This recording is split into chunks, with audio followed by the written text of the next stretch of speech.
Hi, my name is Larry LeBlanc, and I'm 63 years old. I come to find Revive as a result of my past history as a heavy equipment technician. I've had a lot of issues with my knees, and things were turning for the worst. I've actually had a knee replacement on my left knee.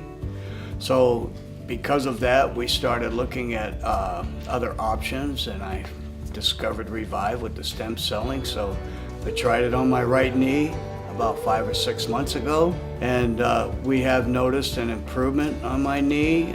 We've actually had an x-ray taken before the injection and then after the injection, and we actually have a measurable amount of cartilage increase, which was positive. I do have increased strength, a bit of increased strength in my right knee now, and I'm able to walk again.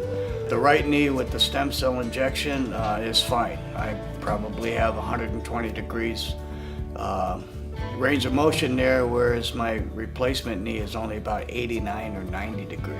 Right now, I recommend it to anybody, anybody who feels that they might be heading towards a replacement of something, whether it be the shoulder, the knees, whatever. I would recommend that they research this stem celling, because it's certainly appearing in my own personal experience that there is a degree of success that's worth looking into.